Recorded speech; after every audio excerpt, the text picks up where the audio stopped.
Hey everyone, welcome to the Racers360 track breakdown here at Thunderhill Raceway. One of my personal favorite race tracks in the country. I have some special memories here from winning the 25 Hours Thunderhill with Flying Lizard Motorsport in 2016. We're going to give you all the secrets that we like to do and execute on for a fast lap around this racetrack and talk a little bit about maybe seeing passing zones and working through traffic as well. So here we're in a Spec E30 car, fantastic car to talk about, just track knowledge, things to look for. So let's go ahead and get started here, going full speed for right now until we get down to turn one. Then we'll start to go slow motion here. So the first thing here is kind of a strange thing to know about Thunderhill is most series allow drivers to go over the pit exit line.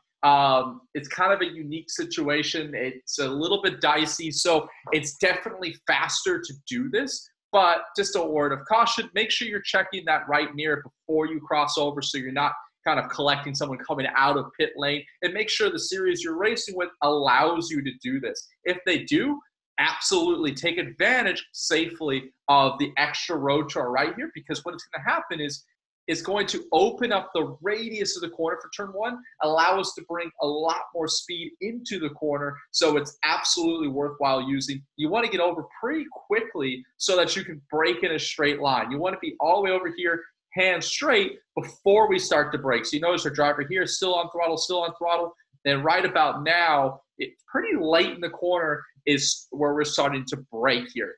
So an interesting thing about Thunderhill is there's not a lot of great brake markers, turn-in markers. It's very much a depth perception and eyes up track. So for drivers that are more of a feel style of driving, this track seems to fit them a little bit more than the drivers that are looking for markers. A Coda is a good example of something like that. So our objective here in turn one is it is an entry speed corner. I don't really care too much about when I get back to throttle. I really want to focus on trying to roll as much entry speed in as I can. So being really strong with your trail brake technique is going to help in turn one.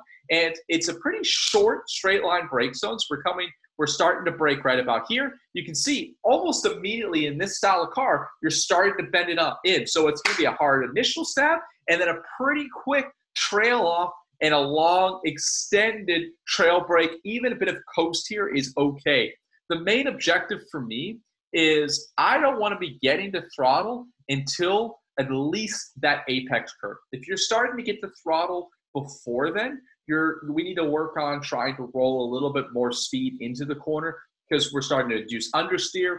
And typically when we get to throttle that early, it's because we've overslowed, and you're not going to make up enough time on the exit of this corner to make up for overslowing the entry of the corner. So the main thing here, objectively, is entry speed, trying to make sure we're not on throttle until that apex curve, and really having a nice trail off of the brake zone. This isn't going to be a long time spent at peak brake pressure. In fact, to talk a little bit about what the brake zone will look like in turn one here, we'll draw it on what it would be like on data. And for anybody watching this that's not familiar with looking at data, not a problem at all. It's super simple here. On this graph here, at the bottom will be 0% brake pressure, and it's going to be a time graph throughout the right here, and at the top will be 100% brake pressure. So we want our brake zone here to be nice short ramp up to peak, and then immediately off of peak brake pressure, and then extending that trail brake down for a while. And we could say, let's say the apex is down over here, so we're not necessarily braking all the way down to the apex. You can do that, and that would be the goal. But if you've got a little bit of coasting here, it's okay, because I really want to focus on rolling entry speed and getting away from something that would look like this.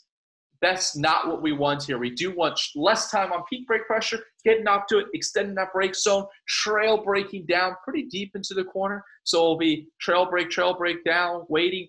At this point, it just feels like your big toe is resting on that brake pedal. Wait. And right about now is where I want to be starting to attack the throttle.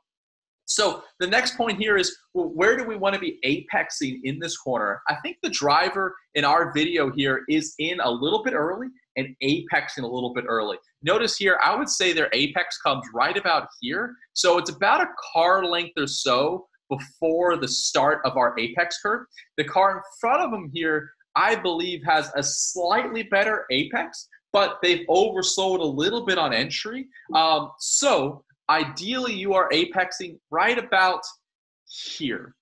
So it's in between these two cars. So I would say the car in front, apex is there at the back side of the curve. We don't want to do that. It is more of an earlier apex, but we don't want to apex before the start of the entry curve. So wait. And just as those front tires cross across the start of the entry curve, or sorry, the apex curve, that's where we want our apex to be. If you can nail it there and nail your initial throttle there, you're probably rolling pretty good speed.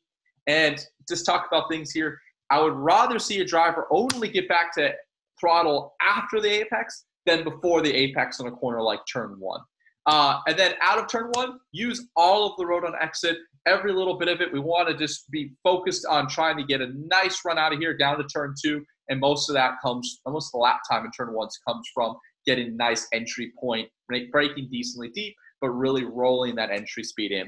So turn 2 here, a goal for me as a driver is to try and spend as little time as possible on maintenance throttle, on that kind of like 20 to 50% consistent throttle spot. It's hard to do in turn 2. It's one of those corners that I've never able to feel like I can drive it in hard, lift, wait, and only start to apply the throttle as I open my hands. I always feel like I'm needing to get back to throttle earlier than that.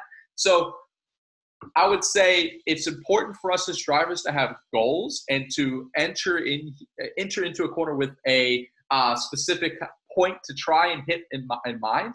For me in turn 2, it's spend as little time as possible on maintenance throttle. Now, I can't always hit that, and most of the time, most cars won't be able to do that here.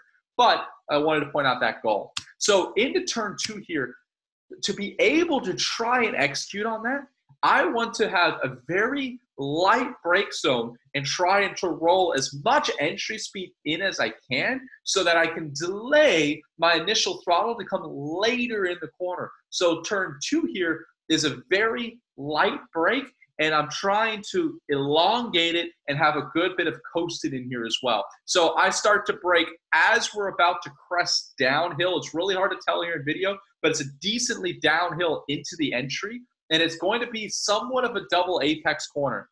Again, there's not a great picture here to say, hey, this is where our first apex comes in. It's kind of, I get the car pointed gently just as I'm coming down the hill, and I just want the car to be pointed until right about this point here. And if I hit it right, I'm not going to hit it and go wide.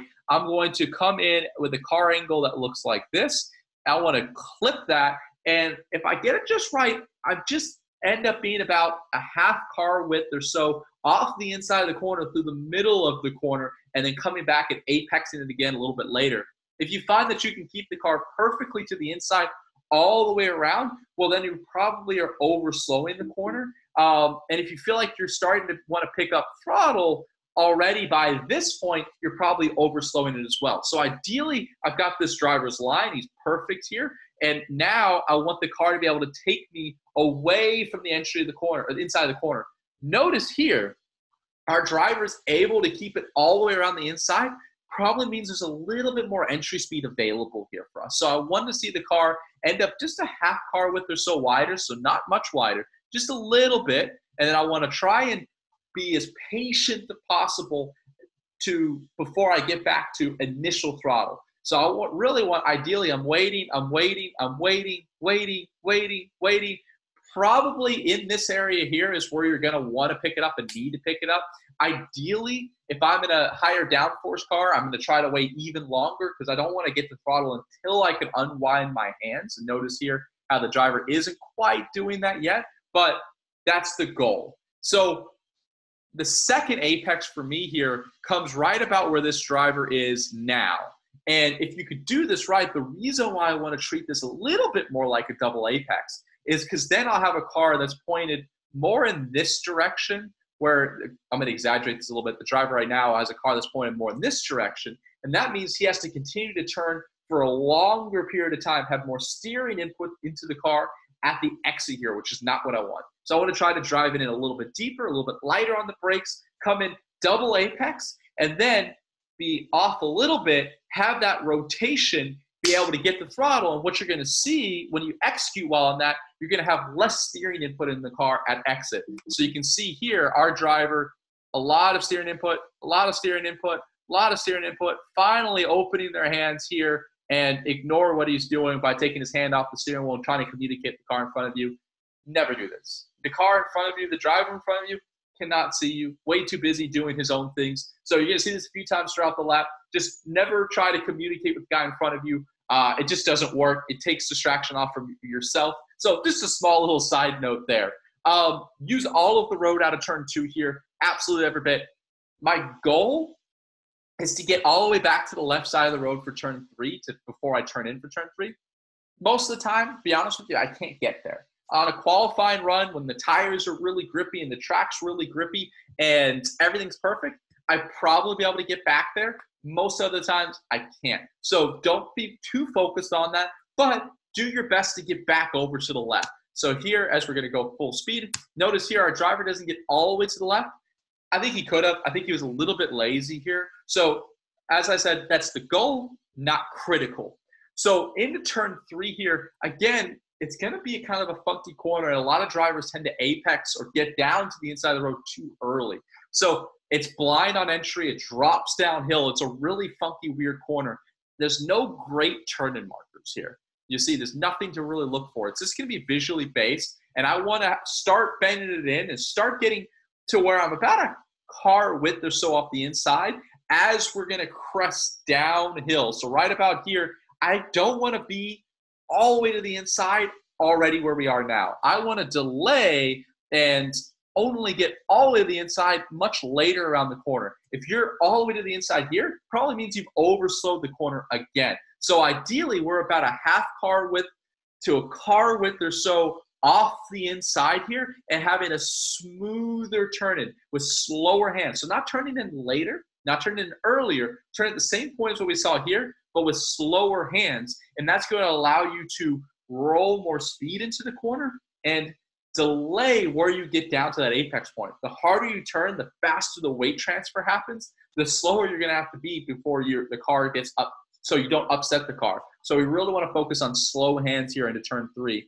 Ideally here, I'm delaying, no throttle, no throttle, no throttle, no throttle. Right about now is where I want to start apexing. The start of this apex curve, right about here, that's when I want to get my right front tire down here and start attacking the throttle. No earlier than that. It feels like a long corner. It feels like a super late apex, and you can roll a lot more entry speed in here than you think. Most of the time as a driver, I get through turn 3 and I'm like, I've overslowed. Because it's downhill, it's blind, it's super easy to overslow the corner. It's decent grip. But the key here is I'm not all the way out wide. It's all about margin. So I only want to be about a half car width to a car width off the inside until this point, not 2 or 3 car widths. So just making that point clear. At that point here, I want to keep to the inside. Again, if you can now apex slightly later, if you actually see our driver here, because they've kind of apexed too soon, notice how much steering input they've got in the car, and they turn more and more and more, and they can't unwind the wheel. If you can be wider and apex slightly later, again, the angle of the car will be looking more down the road. Again, I exaggerate this just to make the point, where they're looking more in this direction. So that's one of the main reasons why we want to be out wider, and then get the throttle. It'll just help set up this whole section through here, help you keep it to the right to maximize for turn 4 here. So now up over the bypass, turn 5. This corner is tough. It's completely blind. For any driver coming here for the first time, it's really tough to get used to this. And you kind of just end up trusting the car. Your first lap, I don't care how experienced you are as a driver, you're going to go out there and be like, whoa, where do I go? Where do I turn in? I've got absolutely no clue. I hope I don't just fly off the road. So this is probably one of those corners where studying ahead of time is really going to pay off. And again, there's no great markers here. The big point for me here is you have to turn in before the crest of the hill. There's no way you can go over the hill with straight hands. So turning in before the crest of the hill, not overly aggressive. It's just going to be a feel thing that'll take laps to get. But notice here, the most critical part, the crest of the hill is right where that white car is. Notice our driver is turning in already. And it's a pretty fast corner. You can get away with just a light brake. Some cars are just even lifting, and it could be even a short lift. But the critical part here is turn in before the crest of the hill, and you want to be decently close to the inside as you're cresting over the hill. A car width or to a car width and a half off the inside is right where you want to be. And as we crest over, continue to turn, then you'll be able to see. And at that point, you'll realize you have a lot of room to the outside as long as you turn in early enough. Where you're going to get in trouble is when you don't turn in early enough, or if you're just way too aggressive with the turn in before the hill. But be honest with you, we've never seen a driver do that. Not saying it can't happen, but to say the more risk or the higher risk that we've seen is by not turning in early enough here. So as you crest over the hill, make sure your eyes are looking farther forward, and as far forward as you can. You almost want to feel as a driver that you're trying to look up and trying to get out of your seat almost as you crest over the hill so that you're looking far enough forward. At this point, it's all about coming in and apexing down in here. This darker pavement right here, the white car is exactly where we want to be. And then we're trying to just keep the car in. Now, at this point, for me, the most important thing is to get to the right side of the road here to set up for this left-hander, which is fast and leads onto a pretty long straightaway. So getting a great exit and a great run through here is the most critical point at this corner. A lot of drivers, you can see that here, want to maximize the drive from here until here, but then don't get all the way back to the right to set up for this next left-hander. And then they're going to lose out from this point all the way through the next 2 or 3 corners, depending on the type of car you've got. And I'd rather be faster for a longer period of time. So this point, the main goal, get back to the right side of the road here to set up to make a bigger radius back to the left. Now, you notice our driver doesn't accomplish that here. We're working with him to make sure that happens. The next thing here is, this is not a typical corner that leads onto a straightaway. It's not a hairpin. It's not very slow. It's a fast sweeper that's got a very short brake zone. Some guys are even just lifting, depending on the type of car you've got. And it's cambered. So we want an early turn in here to take advantage of the camber, and we want actually a good amount of entry speed. Most of the time that I've made a mistake here, it's by over-slowing the car and having to pick up throttle too early rather than anything else. So the next step here is we don't want to get to throttle until that apex point. So we want to wait. Now is when we want to pick up the throttle. If you're picking up the throttle earlier than that, you've overslowed. There are some exceptions here, like in a spec Miata car that just doesn't have enough power. You have to get back to throttle, and you may just be even not a full lift through here. In the majority of cars, we would have enough power to require a lift. You want to be only getting back to throttle here. That's how you know you've brought enough speed. Any earlier than this, you're going to create understeer. You're not going to get back to full throttle early enough. Or if you're in a car that can continue to steer at full throttle, you're probably going to have more steering input in the car, and that means you're going to be scrubbing more speed at exit. So still, we're trying to delay that initial throttle until this point. Again, if we want to go back here a little bit, no great turn-in markers. There's nothing here. So you're looking towards the apex, nice slow turn-in. I would say the car in front of us is slightly late here, actually. I prefer the turn-in of the car we're in than the car in front of us, because that early turn-in allows you to take advantage of the camber. I do think our driver is too early, so there's a happy medium. I want to be apexing right about here. So about a half car length to a car length after the start of that apex curve is where I want to get in there, start applying the throttle and apex my front left tire. But I don't want to late apex this corner, which is what most drivers want to do, because that's what we're taught when we lead onto a long straightaway. When we've got camber, you want to take advantage of that camber, roll the speed, get that throttle out here, and then use every little bit of the road on exit that you can. Next left-hander here is going to be flat for most of you, but you do need to apex. Keep your hand on the steering wheel, none of this stuff. This next left-hander, again, Some cars it's flat, some cars it's just a lift. It really depends. Some are even braking through here. The main objective is it's an entry speed corner. I want to be rolling as much as I can. And to help settle the rear end of the car, I want to be starting to get a little bit of throttle through here if it is a full lift or even a brake. I want to be getting back to throttle in this section. And you want to apex the corner here. It's just trying to roll as much speed as possible, keeping your eyes up as far as possible through this section as well. You know, if I were to talk about where my eyes are here, I would say back in this section, I'm looking at the apex, By now, I'm looking for the exit curve already. And I want to roll as much as I can. Looking for the exit curve, I'm asking, at what point can I start to open my hands, unwind the wheels so I can take load out of the car and then use as much road as you need out here. That's actually a pretty good job at how much road I'd like to use, about to where my left side tires get kind of close to that exit curve. And then I know I've hit it a pretty good job. So into the hairpin, again, no brake markers, no turn-in markers. This is a really funky track when it comes to that type of thing. Braking, it is a faster corner than you think.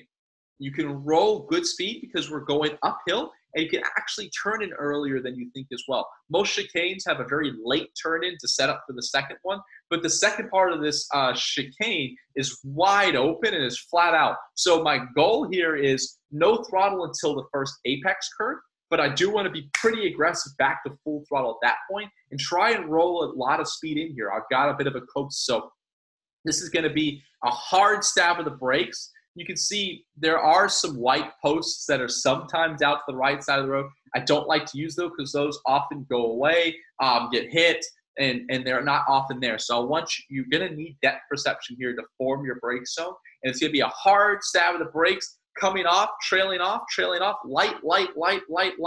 And you can see here how early this apex is. I want to be apexing kind of the widest part of this curve right in this section here. And that's where I want my initial throttle to come in. And I want to be back to full throttle pretty soon after that. And I need good entry speed. If you're back to throttle by here, you're not rolling enough entry speed into this corner. So waiting, let me get back here, waiting.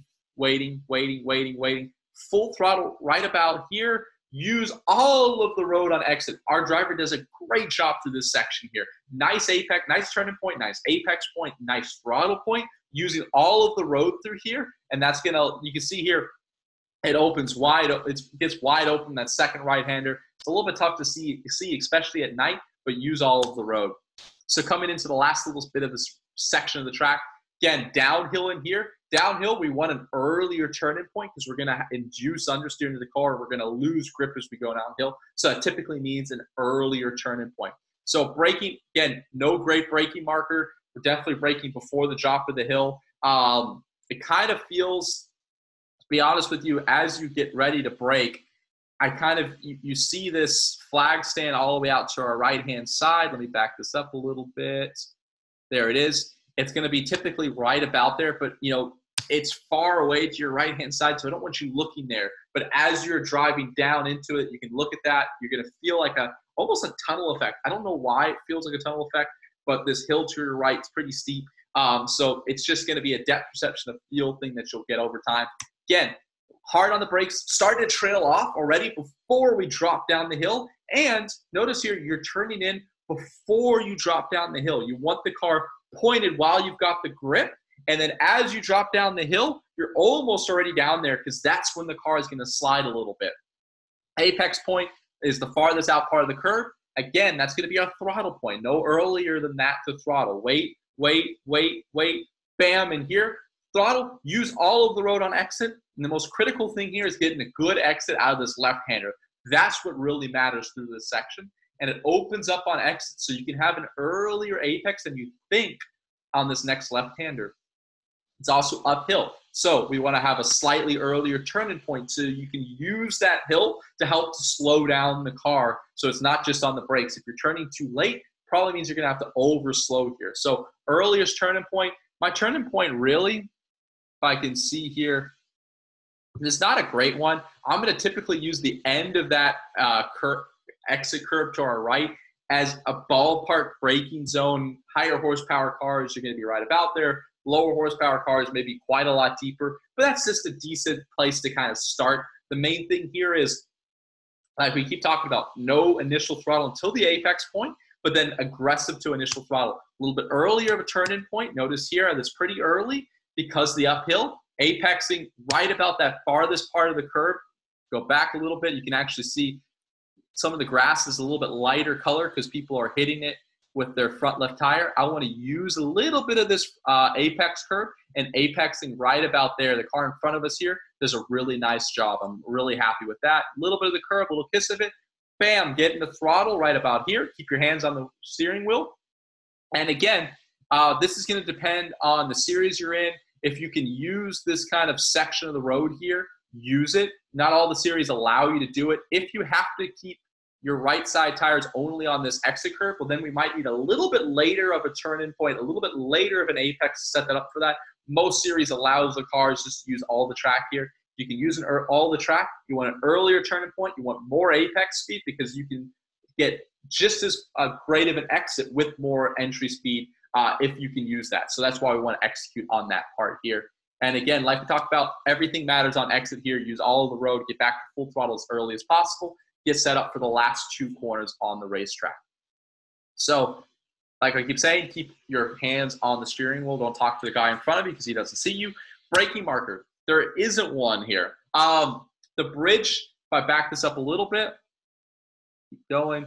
The bridge is going to be a ballpark zone to get your mind ready. If you're braking at the bridge, it's a pretty early brake zone, but some of the higher horsepower cars may need to start braking there already. Most cars are going to be quite a lot deeper here. You can see our guy, give or take, is in this zone here. So that was about 5 or so car lengths past the bridge.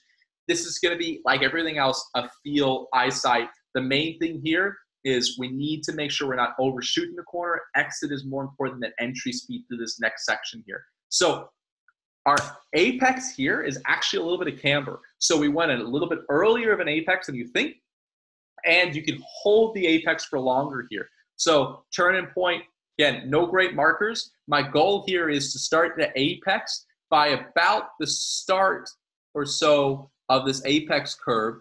And you can see where it's, sorry, not the start, where the apex curve gets darker.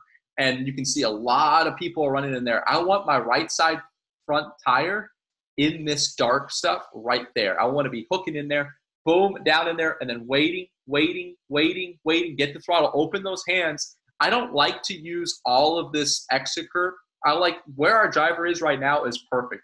Any further out can really start to upset the car. So I try to wait. The next thing, again, is we want to delay that initial throttle until we can start to unwind the steering wheel. So ideally, if I'm going to back this up a little bit, talk about things, I want to be trail braking, wait. Now is where I want to start to pick up initial throttle. If you're earlier than that, you've overslowed the corner. You're going to make your understeer worse on the exit here. So waiting until that point, use the track on exit. This next right-hander kink, you want a decently late turn-in point. I would say our driver's a little bit early here. I like something in between where these two cars are. If you turn too late, you're going to have to overslow. If you turn too early, you can't get back to full throttle. So ideally, I want the angle of the car that we're in right now, but to apex more about here, where I would say he's going to apex here. Notice the car in front of us here has more of an angle that's looking down the road. Probably means they've overslowed to be able to execute on that. So this is a entry and exit speed corner. There's not, you can't maximize one or the other here. So you can see here, there's something in between these two cars. That's where we want to execute so we can get full throttle on the front straightaway and get a great run here and then do it all over again for another lap. So that's been our Racers360 Thunderhill track breakdown. We really hope this helps you. Hope to see you at a racetrack soon. If you're ever looking for pro coaching in a radically new way, check out Racers360.com, where you send us in your video and the best coaches in the business will give you a coaching session just like this one on any track, in any car, and we do it remotely and affordably. So you can now access the best coaches in the business. Please visit Racers360.com. We hope to be working with you and help you on your journey through the motorsports world. Thanks again for watching, and stay tuned for more.